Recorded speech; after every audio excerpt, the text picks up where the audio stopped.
네, 후보님, 국무총리 임명을 진심으로 축하드립니다. 네, 감사합니다. 제가 이제 다른 질의를 준비했는데 우선 갑자기 앞에서 오늘 6.25이기 때문에 주적에 대한 얘기가 자꾸 나와서 그 부분을 잠깐 말씀드리고 저의 또 질의로 진행하도록 하겠습니다. 아까 존경하는 박선원 의원님께서 이제 전 세계적으로 주적이란 개념 자체는 굉장히 구시대적인 사고가 됐다라고 하는 것에 대해서 저도 동의를 합니다. 최근에 안보라고 하는 관점 자체가 다 바뀌었습니다. 안보학도 바뀌었습니다.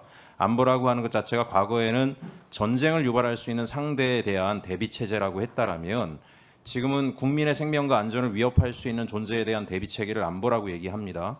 당연히 이제 주적이라고 바라보는 것도 현 시기에 국민의 생명과 안전을 누가 위협하고 있는가, 그것에 대해서 우리가 어떤 대비 체계를 하는가, 그런 관점으로 새롭게 해석돼야 된다라고 보고 있고, 아마 국민의힘 의원들께서 말씀하시는 주적 개념도 그런 부분들을 포함할 것이라고 생각합니다.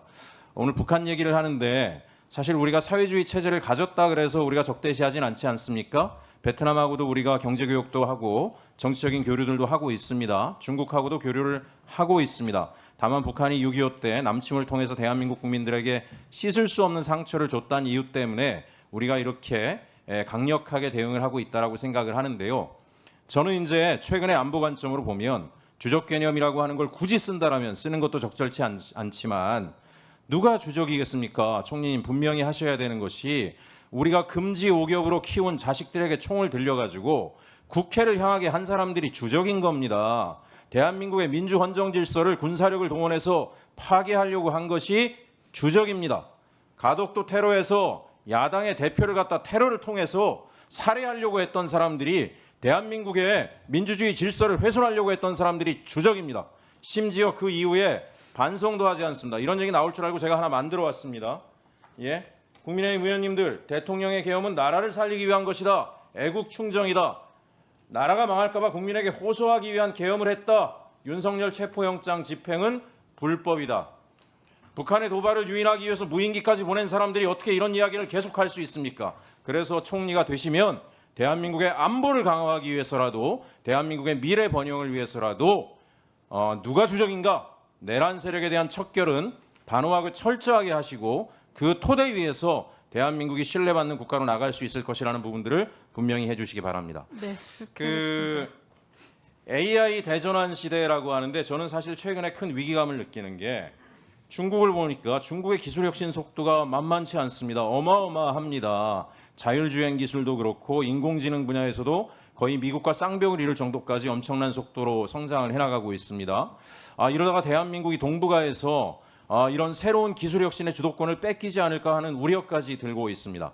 근데 중국의 이런 기술 혁신을 누가 주도하는가 봤더니 이쪽 분야의 공학도들이 고위 관료로 대거 진입을 해서 국가가 주도적으로 기술 혁신을 주도하고 있었습니다. 그러니까 굉장히 빠르게 진행이 되고 있는 거고요. 그런 면에서 어찌 보면 지금 대한민국 정부도 이런 AI 기술 디지털 전환을 통해서 전 세계가 경쟁하는 시기에 민간의 경쟁력을 높이려면 국가가 유능해야 되지 않겠습니까? 저는 지금 총리 후보자를 모신 이유가 바로 거기에 있다고 생각합니다.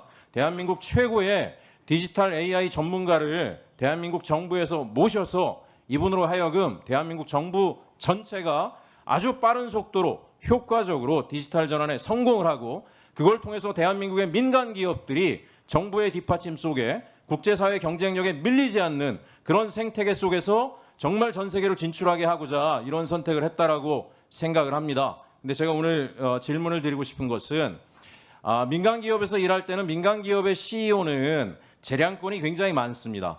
그러나 정부를 운영할 때는 법이라든가 규정이라든가 이런 여러 가지를 고려하면서 또 국회의 국정감사도 받아가면서 해야 되기 때문에 이런 빠른 속도의 전환이 쉽지 않고, 또 공공부문이라고 하는 것 자체가 전환에 대한 저항도 일정하게 심할 수가 있습니다. 그런 면에서 중기부 하나에서 내신 성과에 대해서는 제가 충분히 인정을 하지만 총리로서 대한민국 정부 부처 전체, 지방자치단체까지 포괄해서 대한민국 대전환, 소위 말하는 AI 디지털 전환을 효과적으로 이루게 하기 위해서는 총리가 되신다라면 어떤 전략적인 접근으로 성과를 만들어낼 수 있겠다. 이 말씀을 제가 꼭 듣고 싶었습니다. 한 말씀 부탁드립니다. 네, 말씀하신 것처럼 중기부의 성과가 전체 부처가 몇 개고 지방정부가 몇 개인데 거기까지 미칠 수 있겠느냐라는 말씀 뭐 타당한 지적이시라고 생각합니다. 그렇지만 이번에 이제 짧은 기간이지만 2주 동안 업무 보고를 받으면서 들었던 생각은 중기부에서 거뒀던 성공의 사례들을 다른 부처에 빠르게 갈 수 있는 기반은 굉장히 잘 되어 있다고 생각했습니다. 왜냐하면 지금 행안부가 준비하고 있는 굉장히 그 AI 행정 관련된 부분들도 올해 연말이면 전체 부처에 걸쳐서 디지털 관련된 행정 시스템이 들어가게 되고, 그리고 어제 그제 아마 공무원들 관련된 AI 그 해커톤이 있었을 텐데요.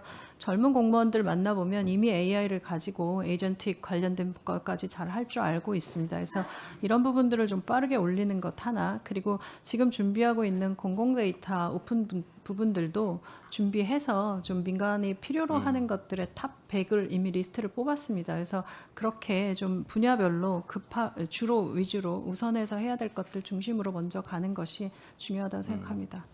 이게 이제 뭐 시간이 다 됐기 때문에 제가 이 말씀은 첫 번째 질에서 꼭 드리고 싶었습니다. 감사합니다. 네. 사실 민간 기업의 유능한 전문가들을 정부에서 많이 유입을 해야 된다라고 생각하는데 연봉 격차가 너무나 크더라고요.